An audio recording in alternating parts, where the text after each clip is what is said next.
Time of the year, so we're told. Also the busiest time for sending stuff in the post. Christmas cards, Christmas presents, thousands of postal votes, of course, this year as we gear up for the general election on the 12th of December. But it looks like it won't be business as usual this year, as Royal Mail workers are planning to go on strike in December. They're going to announce the exact dates in December a little bit later on. They're striking over a long-running dispute over job security and terms and conditions. Now, Royal Mail is seeking a High Court injunction to stop the strike, claiming that the ballot of workers had potential irregularities and that the strike ballot was unlawful and therefore null and void. Well, of course, it means if the strike goes ahead, it could mean postal votes being affected. You might not get your Christmas cards delivered on time, all the other usual post as well. So this would affect customers and businesses who rely on the postal service to deliver their products to millions of customers. Love your thoughts on this, please. Do you think that postal workers should be allowed to go on strike at such a crucial time of the year? I'll give you the number in just a moment. 0800 111 40 41. But here's someone saying it much better than I could. You're listening to Ian Wyatt. Call 0800 111 40 41. Text Essex to 81333. Tweet at BBC Essex. This is BBC Essex. Join in our discussions today on whatever you hear us talking about. Do get in touch and put your two penneth in.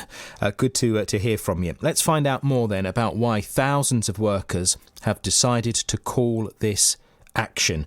John Hunt is the branch secretary for the Communication Workers Union here in Essex, which represents the striking Royal Mail workers. And John is with us this morning. Good morning to you. Why? Why exactly has this strike been called? Well, Ian, we didn't call this on. This was our new CEO that was appointed just over a year ago. We did have an agreement. And you've got to remember, this is in a post-privatisation environment. The Royal Mail was privatised back in 2013. We had a new CEO appointed just over a year ago.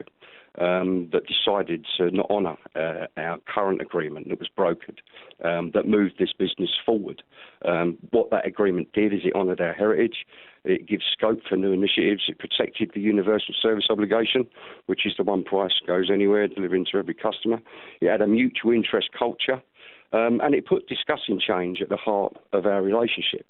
Unfortunately, the CEO that came in sacked every single senior management member that negotiated that agreement, has brought new management team in, and has now decided and taken unilateral action in setting up a new parcels business, which is not what they agreed with this union.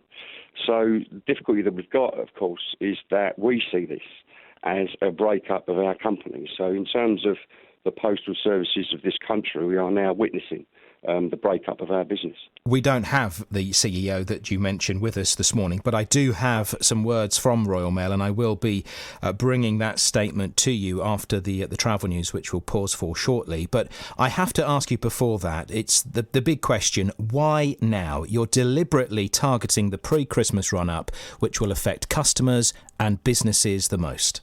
Well, as I said, we didn't call this on. This is our CEO that's decided. Well, you have. You have called for the strike, haven't you? I mean, it's not the CEO that's asked you to go on strike. Yeah, no, let's make it clear. It was a CEO that walked away from an agreement that honoured our heritage and put discussing change at the heart of our relationship. It was a CEO that decided to walk away from that agreement. We have no option but to defend the postal services. Why up to Christmas, though, when it's its busiest point and a time when it will affect customers and businesses the most? Yeah, we need to raise the profile of this issue. Let's make no bones about it. I don't apologise, by the way, for taking industrial action. We don't apologise for affecting people's Christmas deliveries and the businesses that won't be able to deliver their parcels. I certainly don't apologise for taking industrial action. Of course, we regret the disruption. But see, the problem is we have no choice. We have no choice but to defend the postal services of this country. Because right now, 6 years after privatisation, this is the very thing that our people feared, that postmen and postwomen, the length and breadth of this country, not just in Essex, feared, which is the breakup of our business. Rico Back, the new CEO, has now started that. He's decided to start breaking this firm up, and we have to defend it. This is not about pay. This is about the future of the postal services in this country. OK, John, we'll leave it there. John Hunt, we'll come back to you in just a couple of minutes' time, and let's find out more about what Royal Mail are saying, and perhaps we'll get more information from John Hunt on when the strike might be taking place. Travel news from Mike, which we'll find out more about in the next few days, the exact dates and when this will happen. John Hunt is the branch secretary for the Communication Workers Union in Essex, which represents striking Royal Mail workers in our county. And I'm pleased to say that John Hunt is still with us. In addition to the Christmas pressures, Mr. Hunt, that we know is always the busiest time for you and the Royal Mail, we have a general election, and postal votes will obviously be a big part of that. So unprecedented strain on the Royal Mail, and yet a time when you're considering strike action. Absolutely. As I said, we never decided the timing of this dispute. We've been trying to talk to Royal Mail since March of this year.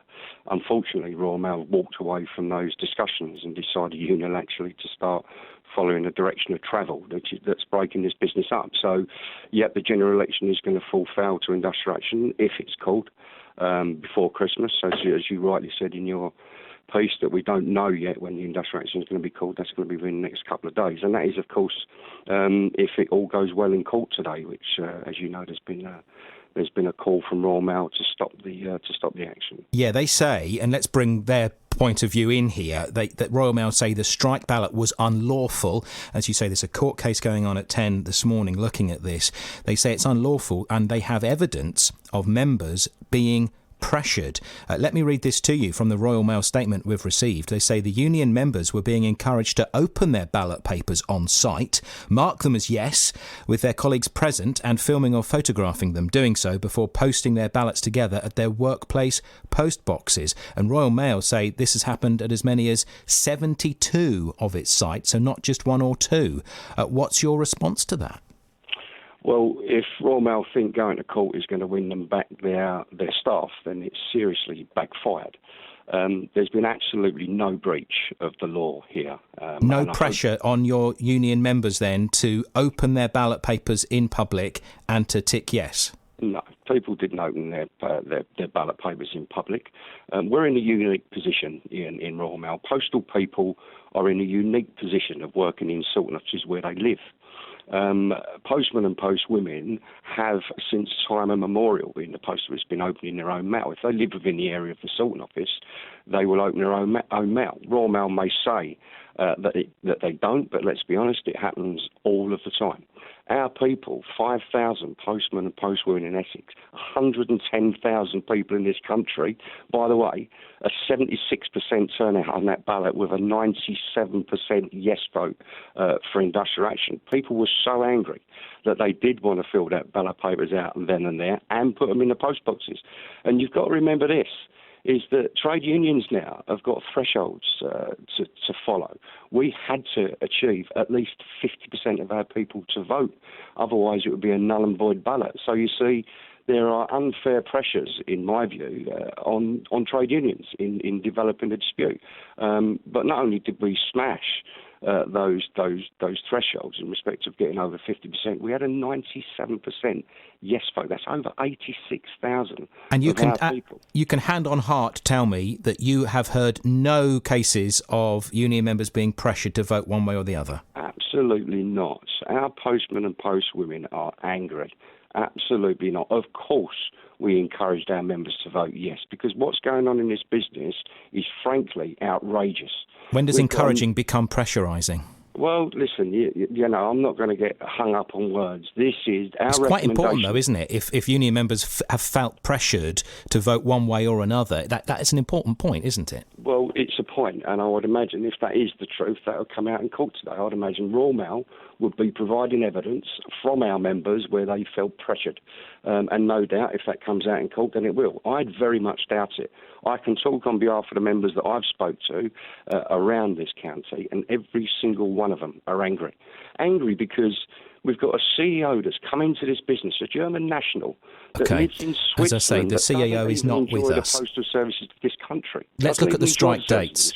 Let's look at the potential dates, John Hunt, that you're targeting for strike action. Would it be before the general election? We don't know yet. Our postal executive are meeting this week to decide on the strategy for industrial action. We don't know the duration of the strike or the dates of the strike, but nothing is ruled out in terms of calling the strike. So it could be before the general election? Absolutely, yeah, absolutely, or during. And how many, finally, jobs are you concerned? You've been telling us about why you're wanting to take this action. How many jobs do you think could be affected if these changes that you've talked about come into place? Well, the strategy from Royal Mail, it looks at this point in time that there's at least 20,000 jobs that will move out of this industry. It's unprecedented. This is like the postal services of this country are genuinely under attack. And I want to finish on this. This is not about pay. This is about protecting our service. This is about protecting the postmen and postwomen that come up and down your pathway each day. So we're hopeful that the court is going to rule in our favour, and we're hopeful that we can raise the profile of this dispute. Because I think when the public do find out what this dispute is really about, then they will support their postmen and postwomen. Well, let's ask them. John Hunt is the branch secretary for the Communication Workers Union in Essex that represents potential striking Royal Mail workers in our county. Thank you to John Hunt. Over to you. Do you support them? You've heard what John Hunt from the union has had to say. Do you support them, the post workers, in what they are saying that they need to fight for? Or are you concerned not only about the general election, of course, and potential postal votes not being delivered if this were to go ahead, but also, of course, Christmas? What would it mean for you on a Christmas card level or on a business level? 0800 111 40 41. John Hunt saying he thinks the public is on their side. So let's hear from you.